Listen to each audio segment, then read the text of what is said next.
Le judaïsme comme l'islam interdisent de boire du sang, en particulier le sang cru, ce qui donc doit être aussi le cas du christianisme. Les vampires et satanistes buveurs de sang cru ont-ils infiltré le christianisme et le judaïsme? Après certains proclament « Je sens le sang de notre Seigneur entrer en moi, l'Esprit Saint me pénètre », ils parlent de quoi? De sodomie, de possession. Dans les églises catholiques ils disent « Buvons le sang sanctifié de notre Seigneur Jésus-Christ, Alléluia. Celui qui mange ma chair et qui boit mon sang aura la vie éternelle, et je le ressusciterai au dernier jour. Car ma chair est vraiment une nourriture, et mon sang est vraiment un breuvage. » Donc essayons de comprendre. Donc toi, quand tu aimes ton Dieu ou son prophète, tu le tues et tu bois son sang, ce n'est pas là une apologie du meurtre et des sacrifices et du cannibalisme. Les chrétiens mangent les hosties qui symbolisent pour eux le corps du Christ. Bref, comme tu aimes ton Dieu ou son prophète, tu bois son sang et manges son corps. Bizarre comme religion.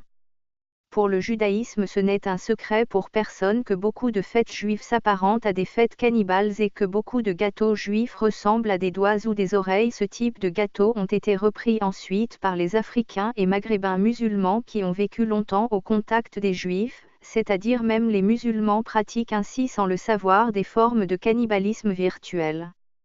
Il existe des cirques de puces de chiens. Savez-vous comment elles sont dressées? Eh bien, elles boivent le sang d'un chien dressé et elles pensent être le chien dressé. Si le chien s'appelle Médor, on dit lève ta patte droite Médor et la puce lève sa patte droite. L'islam interdit de boire du sang cru car si vous buvez le sang cru d'un mouton, vous pourriez croire être alors ce mouton ou attraper ces maladies. L'esprit ne se trouve pas seulement dans le cerveau ou le cœur, mais il se trouve surtout dans le sang. Donc imaginez, vous buvez le sang d'un pilote d'avion et instantanément vous savez piloter un avion. Vous buvez le sang d'un garagiste et soudain vous réparez vous-même votre voiture sans jamais avoir appris la mécanique. Cela ressemble à une possession. Si vous buvez le sang d'un chien qui obéit à son maître, vous obéirez à son maître et vous allez peut-être devenir le clone spirituel de ce chien. Il semble que chaque cellule de sang frais agit comme une antenne, vous devenez relié télépathiquement à l'être dont vous avez bu le sang. Donc les vaccins risquent de mettre du sang d'une fille dans un garçon et du sang de garçon dans une fille. Voilà pourquoi on assiste à une explosion de l'homosexualité, peut-être. Les industriels mettent des exhausteurs de goût issus de l'ADN humain répliqué, mais l'ADN est une antenne de résonance. Cette fréquence de résonance spécifique à chaque personne permet de relier toutes les cellules d'un corps entre elles. Ainsi, une greffe de cellules musculaires dans le cœur fait que ces cellules se synchronisent avec les battements du cœur.